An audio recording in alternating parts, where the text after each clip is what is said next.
आप ये जो रुकते हो कहीं, हाँ। तो आप ये देख के रुकते हो कि ये दुकान किसकी है, नहीं, सलीम की है कि अफजल की है कि जात पात में धर्म जात पात का वो नहीं है अपना, सारे अपने दिल से भाई हैं, सारे सपोर्ट करते हैं फुल। ना किसी मुस्लिम भाई से हमारा कोई झगड़ा, ना किसी और भाई से, सारे भाई एक साथ रहते हैं एकदम। ना हम कोई जात पात धर्म देखते, जहाँ हमारे को क्षण मिलते हैं वहाँ रुक जाते हैं।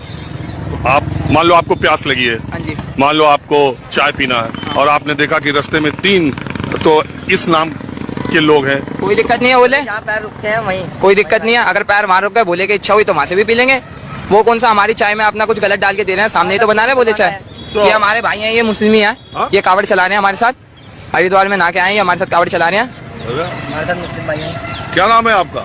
असलम। अरे यार असलम, और तुम्हारा नाम क्या? कन्हैया। देखिए अब यहीं पे कहानी मिल गई, कहीं जाने की जरूरत थोड़ी है। हिंदुस्तान में सड़क पे आप निकलेंगे तो आपको जवाब यहीं मिल जाएगा। अब ये मिल गया, क्या नाम बता? असलम। अरे असलम यार, तुमको मालूम है कि सरकार ने कहा है अपनी दुकानों के आगे नाम लिखो, उसका पीछे ये बोला कि लोग धर्म छुपा देते हैं तो कावड़ियों की आस्था वो हो जाती है। नहीं नहीं, इन चीज़ों में मैं विश्वास नहीं रखता। तो असलम तुम क्यों आए भोले के? हमारे सारे साथियों नमस्कार, हलचल इंडिया से मैं राजेश सिंह। नफरत की जमीन पर खड़े होकर सियासत करने वाले लोग अब कायदे से तो उनकी समझ में आ जाना चाहिए कि तुम्हारा हर प्रयास असफल हो गया है। इस देश को तोड़ने, इस देश की गंगा जमुनी तहजीब को नष्ट करने, इस देश के भाईचारे को मिटाने की तुम्हारी सारी कोशिशें नाकाम हो गई। पूरे 100 साल का इतिहास है, कुछ प्रयास तुम्हारे सफल हुए, लेकिन अब धीरे धीरे इस देश की आवाम परिपक्व हो गई है, उसकी समझ में आ गई हैं तुम्हारी साजिशी चालें, तुम्हारे नफरत के ये खेल अब आम आदमी समझ चुका है।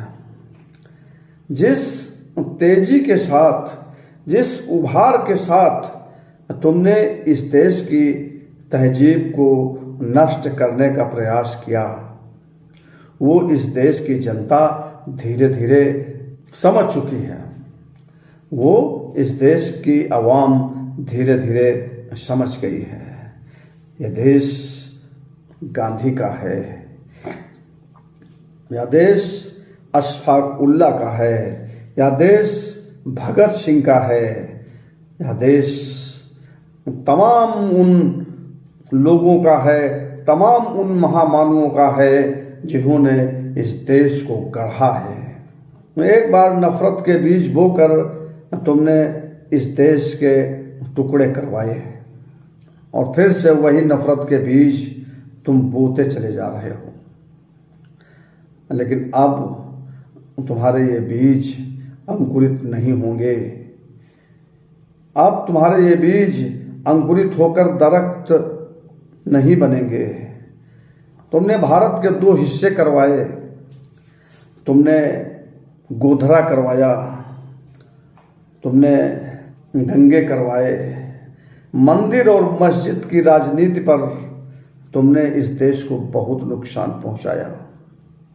लेकिन अब इस देश का आम आदमी तुम्हारी चालों को बखूबी समझ चुका है। अब वो मानने वाला नहीं है, अब वो तुम्हारे झांसे में आने वाला नहीं है। देश में सैकड़ों समस्याएं मुंह बाए खड़ी हैं। आप सत्ता में हैं, आपको जनता की समस्याएं हल करने के लिए, देश की उन्नति के लिए, देश के विकास के लिए, हर आदमी के जीवन स्तर को ऊंचा उठाने के लिए सत्ता सौंपी गई थी। लेकिन तुम तो वही करते चले जा रहे हो जो तुम्हारी फितरत है।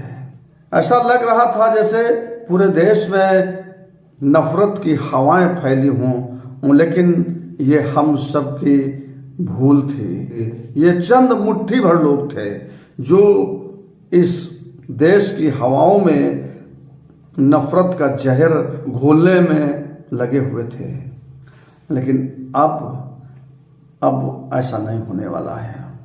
अभी इस देश में कई घटनाएं ऐसी हुई हैं जिन्होंने नफरत फैलाने वालों की हर साजिश का मुंह तोड़ जवाब दिया है, उनकी हर साजिश को नाकाम किया है और भारत की गंगा जमुनी तहजीब को जिंदा रखा है। तुम लाखों प्रयास कर लो, लेकिन अब तुम इस देश की हस्ती को, इस देश की पहचान को, इस देश की अस्मिता को, इस देश के वजूद को, इस देश की सभ्यता को, इस देश की संस्कृति को नहीं मिटा सकते। ये मेरा दावा है, क्योंकि इस देश की हवा और माटी ही ऐसी है कि नफरत को स्वीकार नहीं करती है।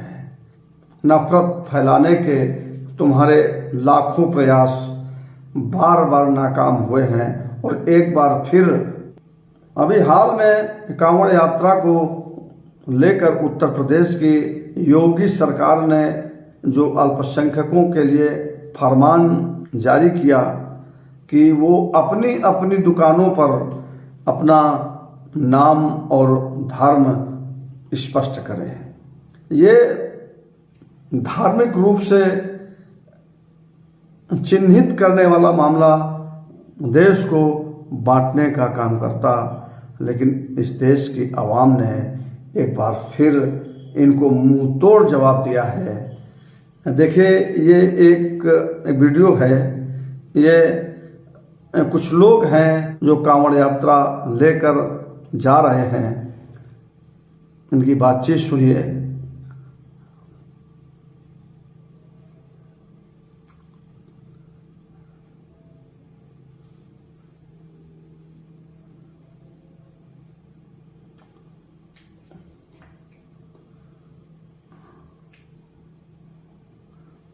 नफरत फैलाने वालों की हर चाल को, हर साजिश को मुंह तोड़ जवाब इस देश की आवाम देती चली जा रही है।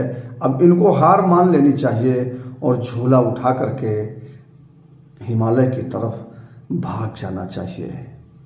धन्यवाद।